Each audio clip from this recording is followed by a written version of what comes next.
소피의 오디오북 웰싱킹.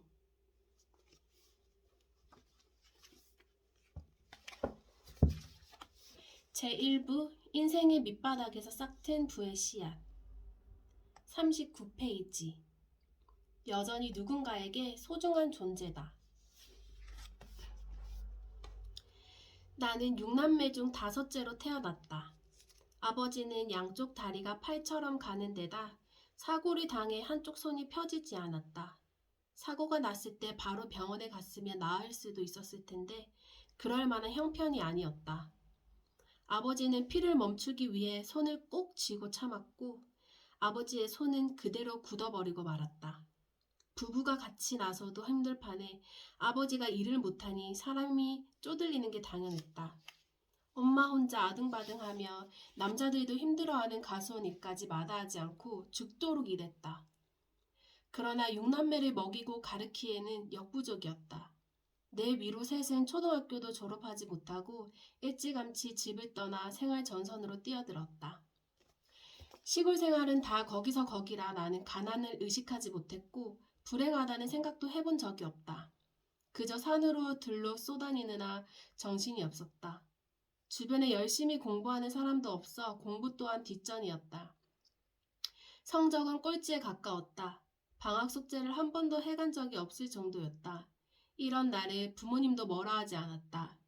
난독증이 있어 제대로 책을 읽지 못한다는 사실을 뒤늦게 알았다. 그 때문에 공부가 더 싫었던 모양이다. 그랬던 내가 중학교를 마치자 고등학교에 가고 싶었다. 공부는 못해도 고등학교는 꼭 졸업해야 할 것 같았다. 하다못해 농업고등학교라도 꼭 가고 싶었다. 그러나 부모님은 자식 중 하나만 학교에 보내야 한다면 그게 오빠여야 한다고 생각했다. 물론 다들 먹고 살기 어려운 때여서 모든 자식을 학교에 보낼 수 없다면 장남을 지원하는 게 당연한 분위기였다. 그리고 그 한 명이 가문의 대들보 노릇을 하는 게 가장 현실적인 대안이었다. 나는 태어나서 처음으로 부모님이 원망스러웠다. 여자인 내가 난생 처음 차별을 느낀 순간이기도 했다.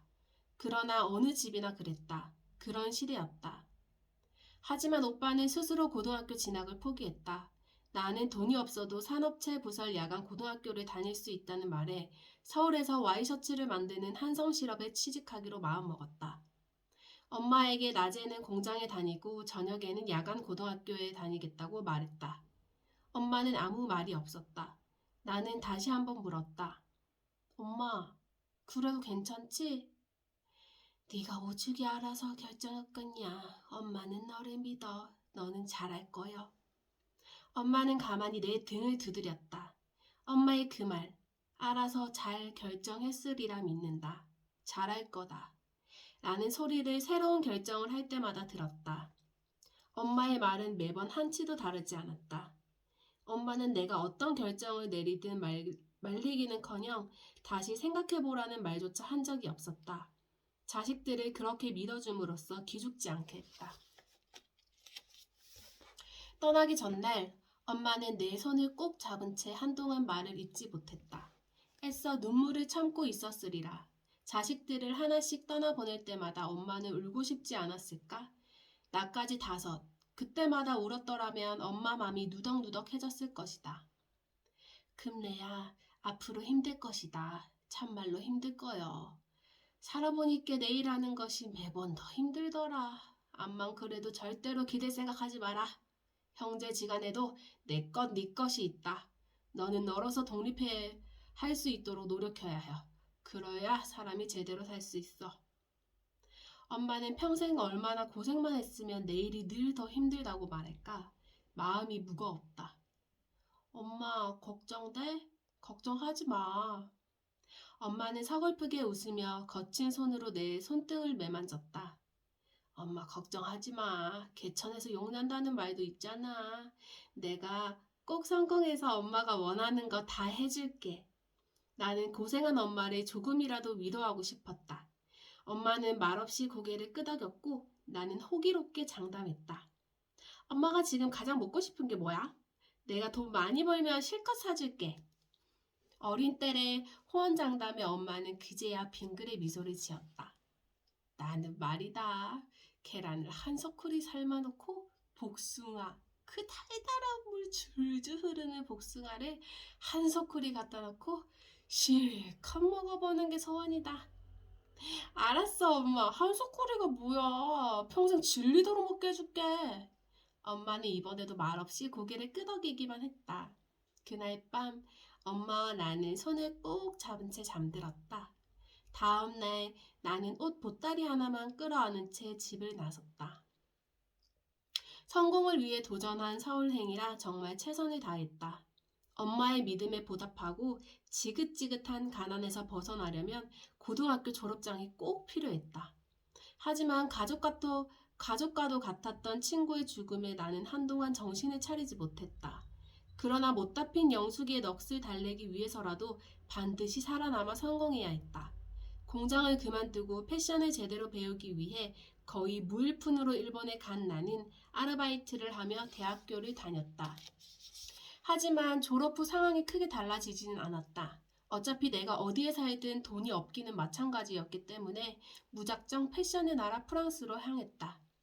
프랑스어는 한마디도 못하는 채로 찾아간 파리에서 악착같이 공부하고 일했다. 돈을 벌어야 하니 나의 행복을 보장받을 수 있다고 굳게 믿었다. 하늘이 이런 내 간절한 마음을 알았던 걸까? 어려운 순간도 많았지만 하는 일마다 물 흐르듯 술술 풀렸고 그렇게 노력한 나는 30대 중반이 되어 친구의 제안으로 전시 사업을 할 수 있었다. 전시 사업은 파리 본사에서 한국 지사까지 확장되며 꾸준히 성장했다. 확신이 있었기에 많은 빚까지 지며 투자했다. 성공을 꿈꾸며 열심히 일했지만 그 기쁨도 잠시 손에 쥐었던 모든 게 모래처럼 산산이 흩어졌다. 죽도록 열심히 살면서 쌓은 공든탑이 무너진 느낌이었다. 그렇다. 내 사업은 그렇게 망했다. 모든 걸 잃었던 그날 나는 생강 위에 서 있었다. 장밋빛 미래를 꿈꾸던 시절에도 승승장구하던 시절에도 그리고 모든 것을 잃었을 뿐만 아니라 10억 원이라는 빚만 남은 그날에도 생강은 여느 때처럼 아름답게 흐르고 있었다. 검은색 수면 위로 수만 갈래의 햇빛이 찬란하게 부서졌다. 내 마음도 모른 채 유유히 흘러가는 생강을 멍하니 바라보고 있었다. 너무 큰 상실감과 허탈감에 눈물도 나오지 않았다. 얼마나 많은 시간이 흘렀을까? 정신을 차렸을 때는 해가 지고 이미 깊은 밤이었다. 이렇게 살아서 뭐하나 문득 그런 생각이 들었다. 검은 강물이 어서 들어오라고 나를 부르는 듯 했다. 생각에 생각이 꼬리를 물자 검푸른 강물 속에서 이제 영숙이가 나를 부르는 것처럼 느껴졌다. 금내야, 이제 그만 됐어. 괜찮아. 너는 최선을 다했어. 할 만큼 했고 내 목까지 열심히 살았어. 이제는 정말 영숙이 곁으로 가는 것도 괜찮다는 생각이 들었다. 길을 쓰고 살아왔던 지난 날이 빠르게 스쳐갔다. 집으로 돌아오니 어느덧 자정이 넘은 시간이었다. 어두운 벽을 더듬어 전등 스위치를 켰다. 제대로 건사하지 않아 쇠락한 느낌이 드는 집안이 불빛 아래 환하게 드러났다. 기다리는 이 없는 쓸쓸한 집, 찾아오는 이 없는 외로운 집이 꼭 내 인생 같았다. 현관문을 열고 들어서자 거울이 보였다. 거울을 제대로 보는 게 얼마만일까? 얼룩진 거울로 예전에 당당하고 활기찼던 모습을 잃어버린 한 여자의 초라한 행색이 보였다. 사업 실패 후 10kg나 늘어난 내 몸이 정말 보기도 싫었다. 이대로 살아야 하는 걸까? 차라리 끝내는 게 낫지 않을까? 그런 생각들이 마음 깊은 곳에서부터 스멀스멀 피어올랐다. 그 검은 기운이 거울 속까지 넘실거리는 것 같았다. 그때 누군가 나를 불렀다. 근데 야가 자랑스러운 우리 셋째 딸. 거울 속에서 엄마가 나를 부르며 환하게 웃고 있었다. 엄마는 언제나 나를 나의 희망이라고 불렀다. 중학교를 졸업하고 서울로 일하러 갈 때도, 일본으로 갈 때도, 프랑스로 갈 때도, 사업에 성공했을 때도, 심지어 실패했을 때도 나는 늘 엄마의 자랑거리였다. 내가 죽음을 생각했던 그 순간에도 엄마에게 나는 자랑거리이자 희망일 터였다.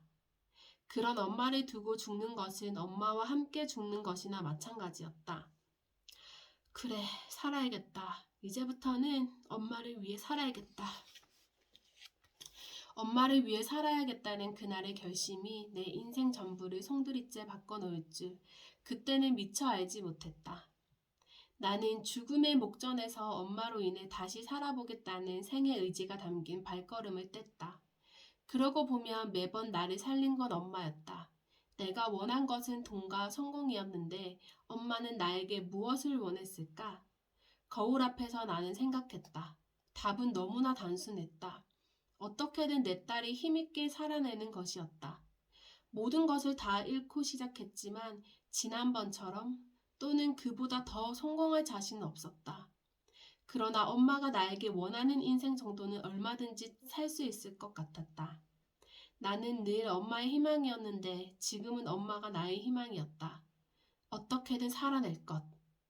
엄마가 내게 바라던 건 정말 단순했지만 어쩌면 이 세상 모든 부모들이 자식에게 원하는 바람일지도 모른다. 실패 후 2년 내내 죽어있던 희망이라는 놈이 가슴속에서 고개를 불쑥 내밀었다. 그 뒤로 어떻게 되었냐고? 그 뒤로도 나는 수없이 넘어지고 깨지며 실패했다. 하지만 나는 여전히 엄마에게 소중한 존재였기에 그때마다 이렇게 외쳤다. 내가 아무리 망한다는, 내가 아무리 망했다 한들 다시 일어서서 한 발 내딛는 걸 못할까?